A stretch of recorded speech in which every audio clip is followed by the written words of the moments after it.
Hello दोस्तों, स्वागत है आपका अपने YouTube channel let's do change पर। मैं हूं आपका दोस्त नितिन मिश्रा। दोस्तों, शिक्षा जगत से जुड़ी खबरों में आज फिर से आपका स्वागत है। आज हम बात करेंगे कि आज का जो न्यूज़पेपर में शिक्षा से जुड़ी खबरें हैं उसके बारे में फिर से चर्चा करने वाले हैं।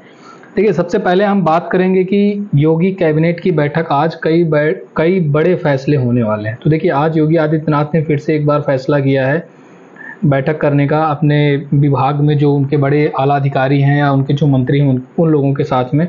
और इस बैठक में किन बड़े मुद्दों पर चर्चा की जा सकती है उसके बारे में हम लोग बात करेंगे। तो देखिए, हम लोग बात करते हैं कि किन मुद्दों पर ये चर्चा होने वाली है। तो आप यहाँ पर देख सकते हैं कि इसमें औद्योगिक विकास, IT नगर विकास, गृह लोक निर्माण, कृषि, चिकित्सा विभाग प्रमुख हैं। ठीक है, नीतियों के मसौदे में कुछ संशोधन भी किए जा सकते हैं।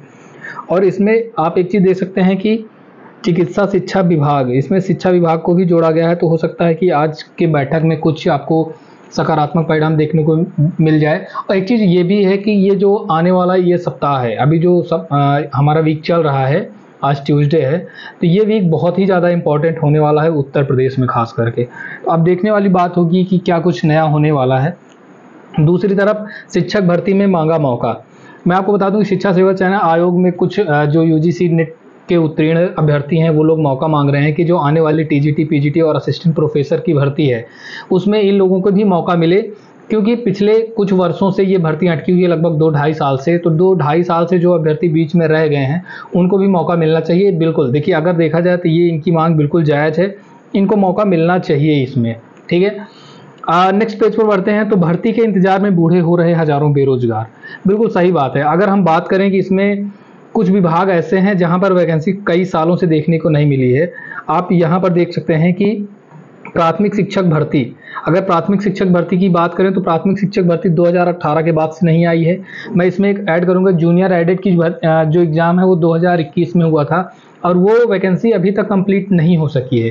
तो जो कोई वैकेंसी कंप्लीट नहीं हो सकती है तो उससे नुकसान क्या होता है कि जो उसके बाद की जो जनरेशन है, उसके बाद के जो अभ्यर्थी हैं वो इंतज़ार करते रह जाते हैं नई वैकेंसी का, और वो नई वैकेंसी देखने को नहीं मिलती है 4 से 5 सालों में। यही हो रहा है उत्तर प्रदेश में। तो जो जूनियर एडेड की वैकेंसी आई थी 2021 में, उसका अभी तक कोई परिणाम नहीं आया है, अभी तक ज्वाइनिंग नहीं हुई है। तो उसका नुकसान ये है कि अभी आपको कोई नई वैकेंसी देखने को नहीं मिल रही है। तो प्राथमिक शिक्षक भर्ती में 2018 से, सहायक अध्यापक राजकीय विद्यालय में भी 2018 से वैकेंसी नहीं आई है। राजकीय इंटर कॉलेज में प्रवक्ता के पद पर 2020 से वैकेंसी नहीं आई है। असिस्टेंट प्रोफेसर राजकीय विद्यालय में, गवर्नमेंट कॉलेज में कोई भी असिस्टेंट प्रोफेसर की वैकेंसी 2020 के बाद से देखने को नहीं मिली है। खंड शिक्षा अधिकारी आखिरी बार 2019 में आई थी। तकनीकी सहायक 2015, राजस्व निरीक्षक 2015, परिवहन निरीक्षक 2017, सहायक सांख्यिकीय अधिकारी 2018 में आई थी ये वैकेंसी, जिसका रिजल्ट अभी आपको कल देखने को मिला है। तो सोचिए कि 2018 5 साल अगर कोई वैकेंसी आप रोक लेंगे तो जो उसके बीच के जो अभ्यर्थी हैं वो कहाँ पर जाएंगे और उनकी एज कहाँ पर जाके जाएगी। तो कितने कितने दिन तक बेरोजगारी का दंश झेलने को यहाँ पर पड़ रहा है। 2013 में एडेड माध्यमिक विद्यालय में प्रधानाचार्य की वैकेंसी आई थी और 11 साल हो गए अभी तक कोई भी नई वैकेंसी देखने को नहीं मिली है। वन दरोगा की 2018 में वैकेंसी आई थी एंड बोरिंग टेक्नीशियन की 2019 में, और वन रक्षक की 2018 में वैकेंसी देखने को मिली थी। तो इतने दिन आपको नई नई वैकेंसियाँ देखने को नहीं मिल रही हैं। तो इससे क्या होता है कि बेरोजगारी बढ़ती जाएगी। लेकिन हमारे माननीय मुख्यमंत्री जी हैं वो कहते हैं कि जो बेरोजगारी दर है वो ईयर बाय ईयर कम होती चली जा रही है। कहाँ से कम हो रही है ये भगवान ही जाने। दूसरी तरफ हम देखेंगे कि शिक्षक भर्ती पूरी करने के लिए दिया धरना। देखिए, अभी मैंने आपको पिछले पेज पर ही बताया था कि जो जूनियर एडेड की भर्ती 2021 में आई थी, इसका एग्जाम 17 अक्टूबर को हुआ था और 15 नवंबर 2021 को इसका रिजल्ट आ गया था। बट उसमें कुछ गड़बड़ियां थी जिसको लेकर कुछ लोगों ने शिकायत दर्ज किया। ये मामला कोर्ट पहुंचा। उसके बाद संशोधित जो इसका रिजल्ट था वो 6 सितंबर 2022 को आ गया था फिर से, जिसमें 3400 अभ्यर्थियों को गलत OMR भरने के कारण से उनका रिजल्ट रोक दिया गया। अब ये 34 अभ्यर्थी फिर से कोर्ट चले गए। 2-2.5 साल की लगभग लड़ाई लड़ी गई और यहाँ पर 15 फरवरी को ये सारी इसमें जो भी दिक्कतें थी सबको समाधान हो चुका है। उसके बाद भी अधिकारियों की जो उदासीनता है उसके कारण से ये अभी फरवरी के बाद से अभी तक इसमें ज्वाइनिंग नहीं दी गई है। सहायक सांख्यिकी अधिकारी 2019 का अंतिम परिणाम जारी। जो मैंने अभी आपको बताया कि 2018-19 में जो वैकेंसी आई थी उसका परिणाम कल जारी किया गया है। 896 पदों के सापेक्ष में 871 लोगों को यहाँ पर ज्वाइनिंग दी जा रही है। ठीक है, अब बढ़ते हैं नेक्स्ट पेज पर। इसी माह तैयार हो जाएगी शिक्षक भर्ती का नियमावली। देखिए, जो नया उत्तर प्रदेश शिक्षा सेवा चयन आयोग आया है उसमें नई भर्ती तभी आएगी, नया आवेदन तभी उसमें लिया जाएगा जब ये शिक्षक भर्ती का जो नियमावली है ये तैयार हो जाएगा। क्योंकि अगर हम बात करें इसके पहले तो माध्यमिक शिक्षा सेवा चयन बोर्ड और उच्चतर शिक्षा सेवा आयोग जो था उसको मर्ज करके शिक्षा सेवा चयन आयोग में समाहित कर दिया गया है। ठीक है, तो अब इसमें क्या होगा कि जब तक नई भर्ती का नियमावली नहीं आएगा तब तक कोई भी जो चाहे पुरानी भर्ती हो चाहे नई भर्ती हो वो आगे उसमें नहीं बढ़ाया जा सकता है। क्योंकि देखिए, इसका एक नियम और कायदे हैं, उसी के अकॉर्डिंग ये भर्ती होगी। लेकिन जो नियमावली है उसमें कितनी देरी होती है, खैर कहा तो जा रहा है कि जून के आखिरी तक यानी 30 जून से पहले पहले ये सारा कुछ कंप्लीट हो जाएगा। उसके बाद जुलाई से आपको नई वैकेंसी देखने को मिलेगी।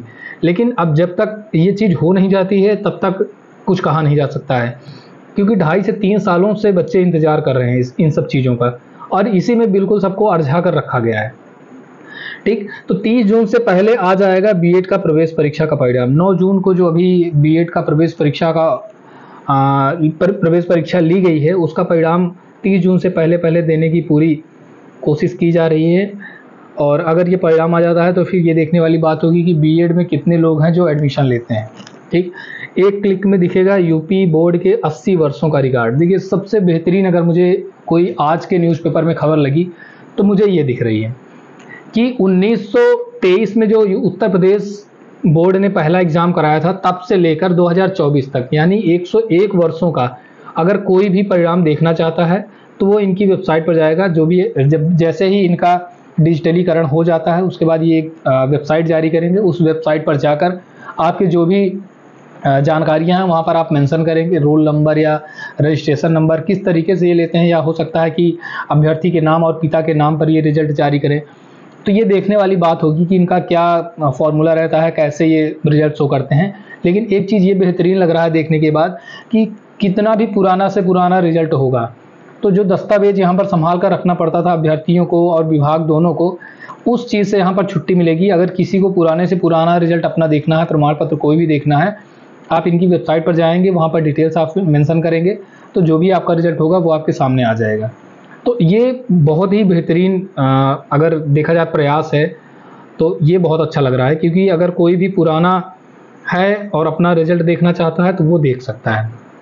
अब हम बात करते हैं कि लोकसभा चुनाव जो 2024 में चुनाव हुआ उसमें जो नेता पक्ष हैं नरेंद्र मोदी चुने गए हैं। ठीक है, तो हमारे देश के जो तीसरी बार प्रधानमंत्री बने हैं माननीय श्री नरेंद्र मोदी जी बने हैं। वहीं अगर हम बात करें कि जो पद हैं, जो नया मंत्रिमंडल इनका गठन किया गया है, किसमें कौन सा पद दिया गया है, बहुत ज़्यादा चेंजेस यहाँ पर नहीं किए गए हैं। इसमें चेंजेस क्या हुआ है कि आपको जेपी नड्डा को स्वास्थ्य मंत्री दिया गया है, नितिन गडकरी को सेम है, अजय टमटा सड़क परिवहन राज्य मंत्री इनको दिया गया है और हर्ष मल्होत्रा भी उनके सहयोगी रहेंगे। ठीक है, एस जयशंकर पुराने वही विदेश मंत्री हैं। अश्विनी वैष्णव को फिर से रेल मंत्रालय दे दिया गया है। मनोहर लाल खट्टर को ऊर्जा मंत्री शहर विकास मंत्री दिया गया है। ठीक है, जीतन राम मांझी को सूक्ष्म लघु और मध्यम उद्यम मंत्री बनाया गया है।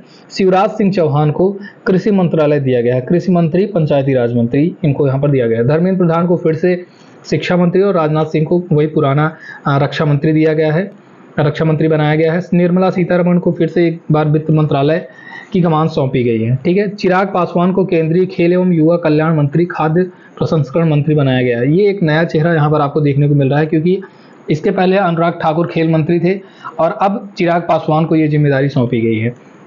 तो ये पूरी लिस्ट है, आप एक बार इस लिस्ट वीडियो को पॉज करके आप इस पूरी लिस्ट को देख लीजिएगा, क्योंकि आने वाले जो करंट अफेयर्स होंगे उसमें ये सारे जो मंत्रालय हैं ये शामिल होंगे।